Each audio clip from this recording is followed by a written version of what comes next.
Good day, everybody. It is me, Steve. How are you all doing? It's a beautiful day, but it's a bit of a breezy day, so I've jimmy rigged much in the old style that I used to. I've wrapped tape around the edges of my mic on my phone to hopefully block any oncoming wind. The wind's kind of coming and going, but I'm trying my best to keep that wind from being super adversely affecting, or to keep the wind from adversely affecting my audio. Anyway, hello, how are you? It is April 26th, 2021, so you know what that means. Another day, another story. But before we get to that, remember as always to like, share, subscribe, hit up my Patreon if you want to help me out that way. I'm always posting new stuff there for you in exchange for you helping out me. That was not a proper sentence. The link to who wants to give money to a guy that can't formulate sentences properly? The link to my Patreon is in the description of this video, as well as the links to my Instagram and Facebook pages, both closely related to the content I'm posting, both on my This Day in History channel, as well as my primary channel, Steve the Amateur Historian. And all that said, this video is going to be a little bit different from what I've usually done in the past on this channel, which is I introduce myself, tell you how you can help my channel grow, and then I just kind of nosedive into the story. But for this one, I'm actually going to include into the video something that is pertinent to the details of today's story. That was a video that I posted onto my YouTube a couple years ago. It's a while back, so it's a video that I posted on my Steve the Amateur Historian channel when there was barely anybody following it. It was a video that got maybe, I think even now to this day, it hasn't even hit 100 views yet. So it's pretty much a video that got no viewership, so I'm fine reusing it. It's not like a big video that I'm just trying to get more big views on by reposting it, and it closely relates. So that will be playing later on in this video. Anyway, that said, let's get things started.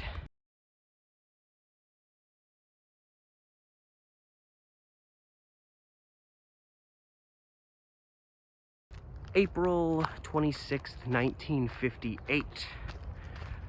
There is a mildly troubled fellow named Ernest Taylor, who is described in newspapers as being a sheep herder. It's probably a pretty good business. You get to hang out with sheep all day. I'd do that.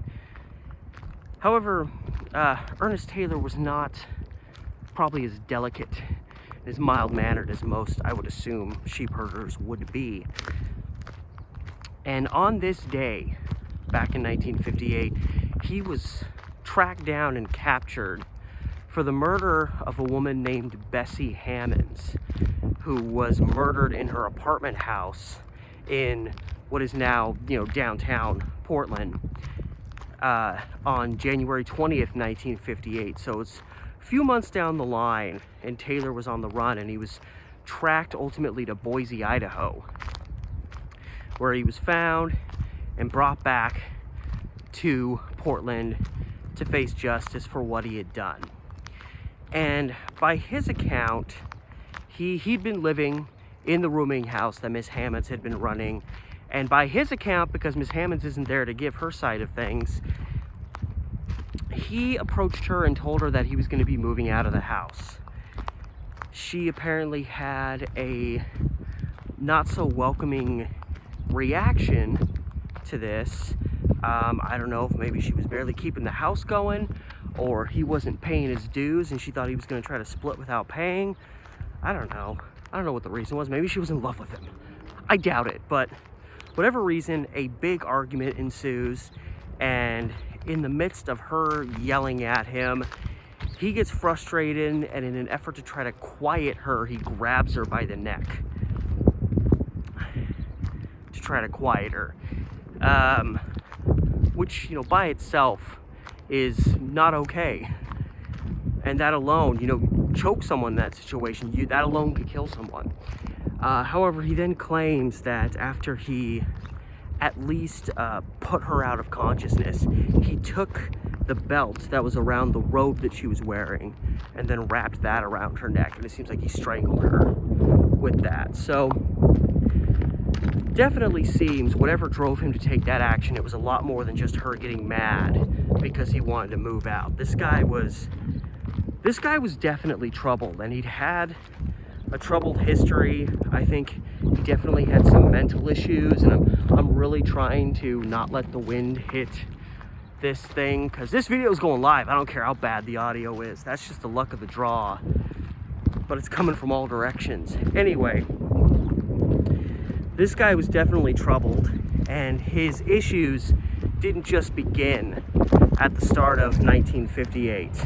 They went back before January of that year.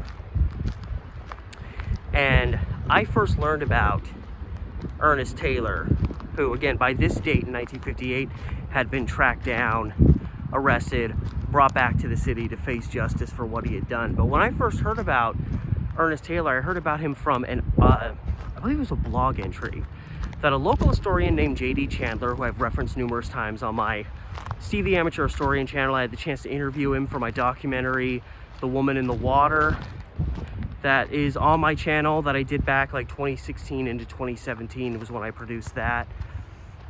And he'd written a piece about Ernest Taylor, but it wasn't so much focused on the Bessie Hammonds murder.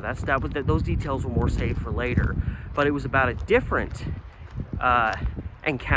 experience that he had before then, involving him and a woman.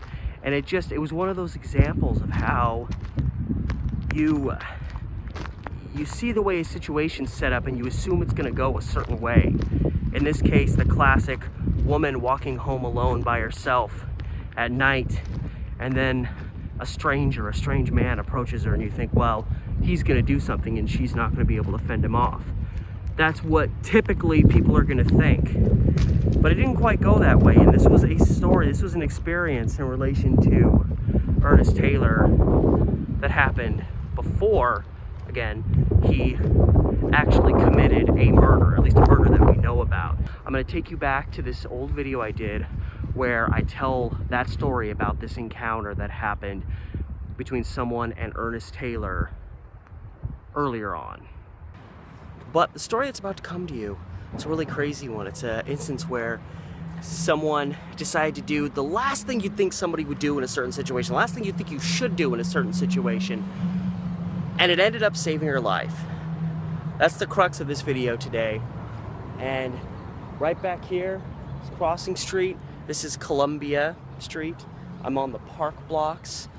The beginning of the story that I'm going to tell you about this woman's encounter with a tall, dark, handsome stranger, it all started right here.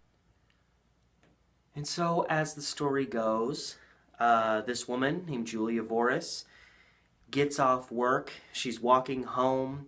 It's cold, dead of winter, it's dark, and she's walking in the vicinity of the park blocks, which, if you're not from the Portland area, the park blocks are kind of in the southern portion of downtown Portland. It's this little stretch where between two streets there's a few blocks that are just kind of park space. Unfortunately, a major gathering place for Portland's homeless, but even beyond that, a lot of Portland's mentally ill.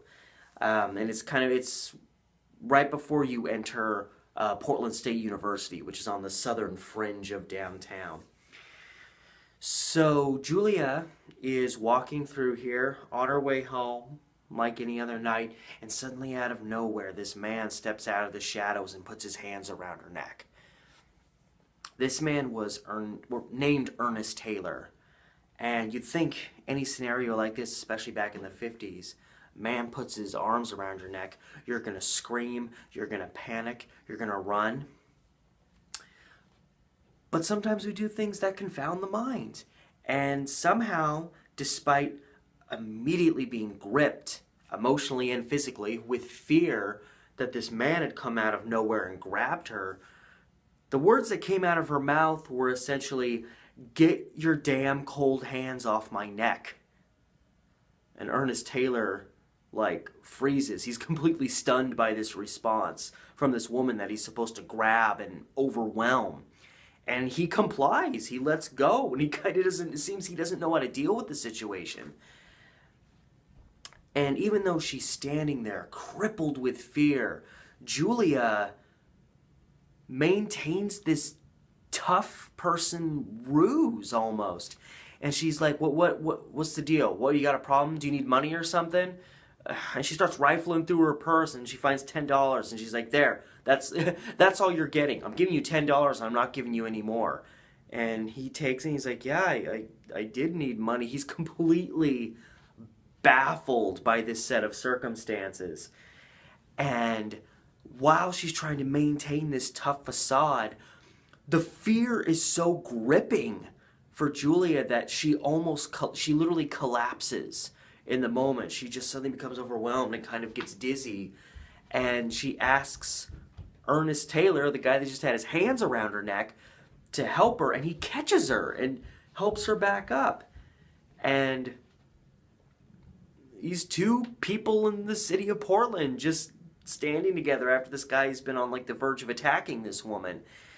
And he doesn't know what to say or do, and she says, you know, she's kind of dazed and dizzy. She's like, why don't we go to a place and have some coffee and just sit? And she's trying to appease this guy. She's trying to keep him calm because she's fully aware that this guy must be dangerous, or else he wouldn't have popped out of the bushes like that, which she even continued to scold him for throughout the night. Like, you know, you shouldn't be hopping out of dark places and scaring people like that. Like a mom telling a kid he shouldn't be like skateboarding on the sidewalk because he might crash into somebody. And they go down to First Avenue, you know, down by the frontal edge of downtown Portland, lingering over the Willamette River, and they go to this kind of dive coffee shop, and they sit there, and they have conversation, and Ernest Taylor kind of opens up, and he seems to be this, you know, courteous, fairly intelligent, affable, really good-looking guy. He actually was appealing, and he apparently talked about the style of architecture in the city of Portland and how he really liked how the buildings and the churches were. He apparently could name every single church in the area, and like it was actually kind of this good conversation.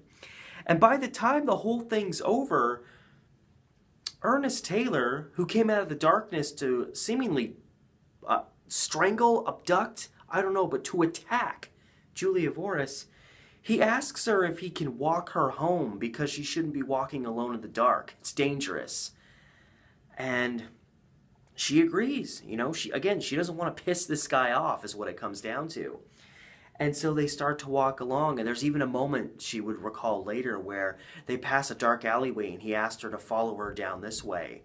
And still scared out of her mind, Julia pretty much looked at him and said, no, I'm not going that way. Listen, I'm not scared of you. I'm scared of the dark, but I'm not scared of you. And they kept on walking. And he asked her for her address so that he could repay her. He could mail her back the $10 that she'd given him. And I'm curious if she actually gave him her real address. Because pretty much she scribbled it down on the paper and gave it to him, and then he walked off. He disappeared into the night. And she made it the rest of the way home by herself. I mean, I guess if the plan was for him to walk her all the way home, she would give him her real address, because the idea is he's going to walk you to your door, so he's going to know if your address you gave him is bullshit or not, and that might make him mad and do something that she would not want him to do to her. So she probably gave him her real address, which I guess was a Market Street residence, but who knows? All we know is she scribbled her address on this little piece of paper, gave it to him. He apparently had a pocketed shirt, stuck the note in it, just convenient for this video, and disappeared into the night. And she raced home as quickly as she could to escape the fear. You know, what a crazy experience to have when you're just trying to walk home from work, walking home a stretch that's only a few blocks in downtown.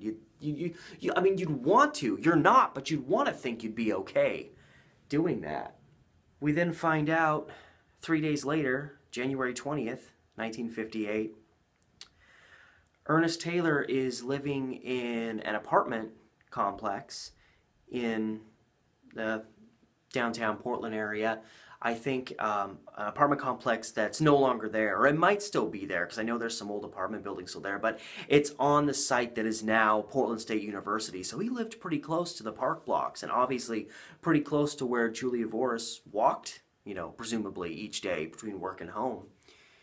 And he was living in this apartment complex, and again, January 20th, 3 days after this interesting encounter that he has with Julia Voris, Ernest Taylor kills a woman named Bessie Hammonds, who was the manager of the apartment complex. He attacked her and strangled her to death with a piece of her, a robe she was wearing. It was obviously a pretty graphic and violent and aggressive murder. And the way that they were able to find out that it was Ernest Taylor, because nobody suspected him. The people who lived in the apartment thought he was a nice, down-to-earth guy. But the reason they were able to find out it was him was in the struggle while he's killing Bessie Hammonds, she ripped the pocket off of his shirt. And when the police found the pocket and were like, this is obviously evidence, this is from the shirt of the killer, they stuck their hand in the pocket, and what did they pull out of this pocket but that little note that Julia Voris wrote to him with her address on it. So of course the police beeline to her residence, and conveniently they have her address so they know where to go, again presuming she gave Ernest Taylor her real address. And so they talk to her, and she tells them about this night she had where she encountered this guy, Ernest Taylor. So the police were able to figure out, based on that clue, pretty quickly who the killer was. And Ernest Taylor split town after that. And a few days later, he was tracked to Boise, Idaho, and brought back to the city of Portland, where he went on trial for the murder. And he was found, or at least determined to be, schizophrenic.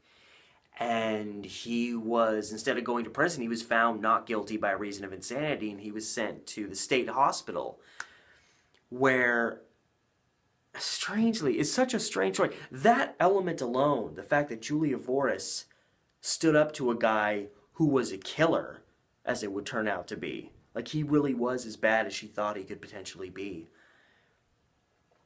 In 1962, Ernest Taylor, apparently, I don't know how he does it, but he walks out of the state hospital. And it's several days before anybody even notices he's missing and before they can report on him. He actually managed to escape and flee, and he was on the lam for decades. They couldn't find him. And in that time, he managed to forge a new life for himself. He got married. He had a family. I believe he was, I want to say it was Sacramento that he was ultimately tracked down in. But yeah, by the time authorities finally caught up to him and found him again, so many years had passed. He was elderly by then.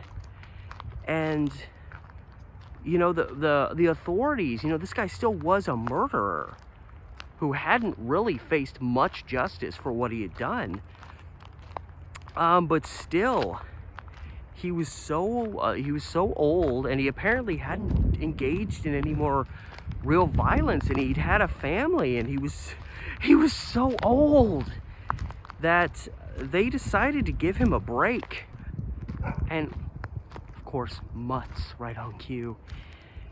And yeah, I don't even think, I think like when he was found, he was obviously brought back, but in the end they decided to pretty much give him a slap on the wrist, which, you know, kind of makes sense, especially for the time. Even nowadays, we sometimes want to give the benefit of the doubt to someone who committed a crime, you know, when they were in their 30s or whatever. And then, you know, by the time they're found, they're like 80 and they can barely walk. And it's like, do we really want to throw them in prison? And we almost kind of want to just forget, really, like, all of the pain and heartache that, you know, that one given person may have caused in the lives of others. But yeah, in the end, Ernest Taylor, I think, pretty much he was allowed to go back to his family. I want to say, don't hold me to this, but I want to say that in one of the things I read, that like one of the stipulations was he was going to go back to like Sacramento to be with his family. And I want to say one of the stipulations was that he was never to come back to Oregon. I could be totally wrong about that, but I want to say I read that somewhere. The classic words of someone spreading questionable information. I read it somewhere. But really, I'm pretty sure I read that somewhere. I know for a fact he pretty much got a slap on the wrist and was able to go back and live out his final years with his family. So, I mean, that's really, you know, whether you think that was a miscarriage of justice or or whether you say, you know, the guy probably had issues and it was probably more his mental state at the time that drove him to kill, and he didn't kill anybody before, as far as we know. He didn't kill anybody after, as far as we know. Do we really want to, you know, beat this guy down now that he's an elderly guy with a family who's not doing anybody any harm? It's subject to any given person's perspective on the matter. It really depends on how much you think someone absolutely has to pay for what they've done, what you think about the rule of law, a lot of different things. I'm not going to get into that right here, because no matter what I say, half the people watching would probably disagree with it, whether it's my personal perspective or not. I'm just saying that's how things ended, though, because it's still very interesting that this guy managed to get away and stay in hiding. It seems like almost hiding in plain sight for decades, until he was an old man.